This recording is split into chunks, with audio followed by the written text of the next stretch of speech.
Prince Andrew's ex-wife, 63, disclosed the seriousness of the operation in an episode of her weekly podcast released yesterday and said she was taking her diagnosis as a gift to change her life. She discovered she had an early form of the disease during a routine mammogram and praised the amazing work of NHS staff at the Royal Free Hospital in Hampstead, northwest London, for catching the cancer. Fergie had a breast removed in an operation at the private King Edward VII's Hospital in Marylebone, central London, on Wednesday last week and was allowed home on Sunday to recuperate at Royal Lodge, the 7-bedroom house at Windsor she shares with her ex-husband. In the latest episode of her Tea Talks podcast, recorded a day before her operation but released yesterday, she said it was important to speak out about her illness so that others would get themselves checked. "We're actually taping the podcast today," she said. "It's because tomorrow I'm going in for a mastectomy, a single mastectomy, but it's very important that I speak about it." Prince Andrew rushes to Sarah Ferguson's side as she recovers from operation. Latest, she recalled that her father, Major Ronald Ferguson, and her stepfather, the Argentine polo player Hector Barrantes, had both died of cancer. In a different era when people often kept quiet about serious illness, her dad went on the radio to urge people to get checked and was criticized by his friends. "What sprang to mind was my father, when everyone rang him and said, 'Why? No one wants to hear from you, Ronald.' I don't mind if no one wants to hear from me, because I'm telling you that I am doing this," she told her podcast co-host, businesswoman Sarah Thompson. "I am telling people out there because I want every single person that is listening to this podcast to go and get checked, go and get screened. Go do it," she added. She said her sister, Jane, in Australia had convinced her to go for the routine screening too earlier, telling her, "Sarah, get on with it." She was right. It was after bank holiday. "I live in this area, in the Windsor area, and it was a hot day. I didn't feel like going to London, easy to put it off. Oh, you know, I'll do it next week." The Duchess admitted she had been worried about whether to discuss her diagnosis on the podcast but had decided it was right to speak out. She praised Irish singer Ronan Keating for speaking about how breast cancer killed his mother and she offered to support him in his work.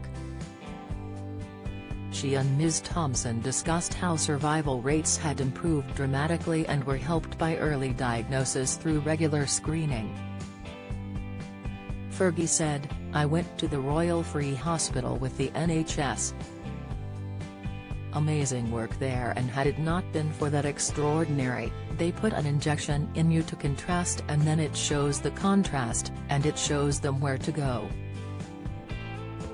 If I hadn't have done that, it was only a shadow, they wouldn't have found out that it needs to be immediately sorted." So a really big shout out for the NHS for helping me, and not just the NHS but also all the doctors and nurses and hospital staff that are working so hard to help me. She revealed that she had also received help from comforting nurses and also from counseling. "It's all just very strong unity of facing an enormous fear, but you're not alone," she said. The Duchess, who has been working for the Teenage Cancer Trust for more than 30 years, said she was glad her father had talked about it and that, along with her sister, had persuaded her to go and get checked. "I'm so grateful that I have talked to so many sufferers from cancer that I can glean from them certain tips that can help me through this moment." She vowed to reshape her life in the wake of her diagnosis. "I'm taking this as a real gift to me to change my life, to nurture myself," she said, "to stop trying to fix everyone else and start taking myself seriously." Fergie said, "I'm going to understand it, get super fit, super strong, and spoke about her love of play and a sense of adventure with nature, promising herself she would go climbing in the mountains of Austria, Wales, and Scotland. Andrew, 63, and the couple's daughters, Princess Beatrice, 34, and Princess Eugenie, 33, have been by Sarah's side as she recovers. Friends said she had been told she would need 5 to 6 weeks to recuperate. The Duchess posted a message on Instagram later yesterday, saying, "Thank you so much for such kindness and support.